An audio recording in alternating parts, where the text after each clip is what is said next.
Hello everyone, welcome back to my channel. আজকের নতুন আরেকটি পর্বতে আপনাদের অনেক অনেক ওয়েলকাম।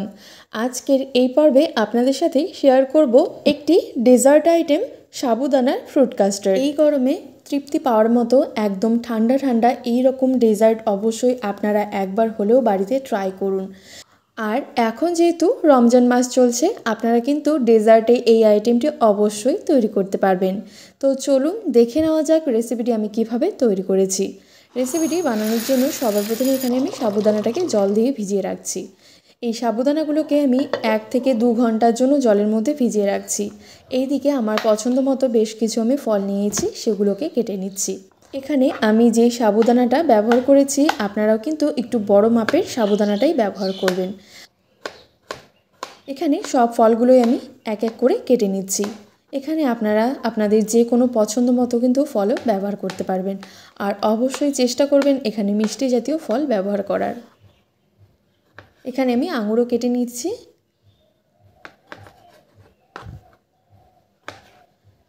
সব ফলগুলোকেই আমি কেটে সাইড করে রেখে দিচ্ছি। এদিকে বেদানা ছাড়িয়ে নিয়েছি। কাঠবাদাম এবং পেস্তা বাদাম আমি এখানে কুচি করে নিয়েছি। সব ফলগুলো এখানে আমি কেটে একটা প্লেটে তুলে নিয়েছি। এইবার এইদিকে কড়াই বসিয়ে দিয়েছি। কড়াইয়ের মধ্যে আমি 2 কাপ দুধ দিয়ে দিচ্ছি। এবার সাবুদানাটাকে আমি জল দিয়ে যে ভিজিয়ে রেখেছিলাম, 1 থেকে 2 ঘন্টার জন্য সাবুদানাগুলো কিন্তু অনেকটা বেশি ফুলে উঠেছে। এইদিকে দুধ খুব ভালো করে আমি ফুটিয়ে নিচ্ছি। 1 থেকে 2 বার বলক ওঠা মাত্রই কিন্তু এই দুধটাকে আর জাল দেওয়া যাবে না। 1 থেকে 2 বার বলক উঠে গেছে। এবার এর মধ্যে ভিজিয়ে রাখা সাবুদানাটাকে দিয়ে দিচ্ছি।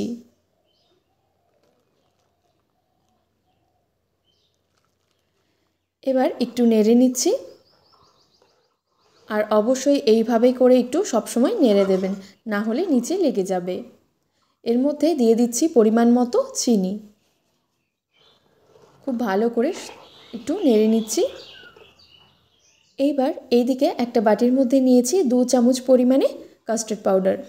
আর সামান্য একটু জল দিয়ে এটাকে ভালো করে মিশিয়ে নিচ্ছি। খুব ভালো করে কাস্টার্ড পাউডার জলের মধ্যে মিশিয়ে নিয়েছি। এইবার এর মধ্যে দিয়ে দিচ্ছি। এইবার অনবরত এটাকে নাড়তে থাকতে হবে, না হলে কিন্তু কাস্টার্ড পাউডার দেওয়ার ফলে একদম দলা পাকিয়ে যাবে। ঠিক মিশ্রণটিকে আমি এই রকম একটু পাতলা করেই রেখেছি।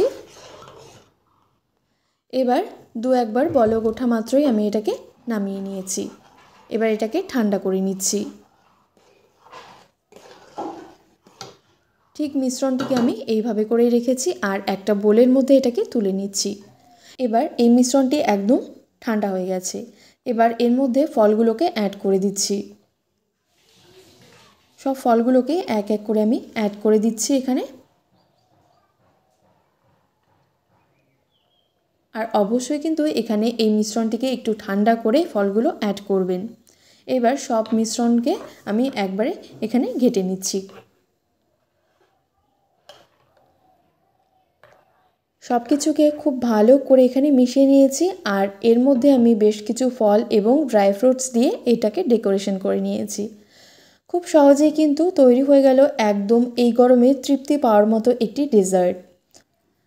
চাইলে আপনারা রুম টেম্পারেচারে থেকেও কিন্তু এই ডেজার্টটি পরিবেশন করতে পারেন, অথবা ফ্রিজে হালকা একটু ঠান্ডা করেও কিন্তু এটি পরিবেশন করতে পারবেন। ভীষণ সহজ, যে কেউ দেখলে খুব সহজেই কিন্তু এটি তৈরি করতে পারবেন।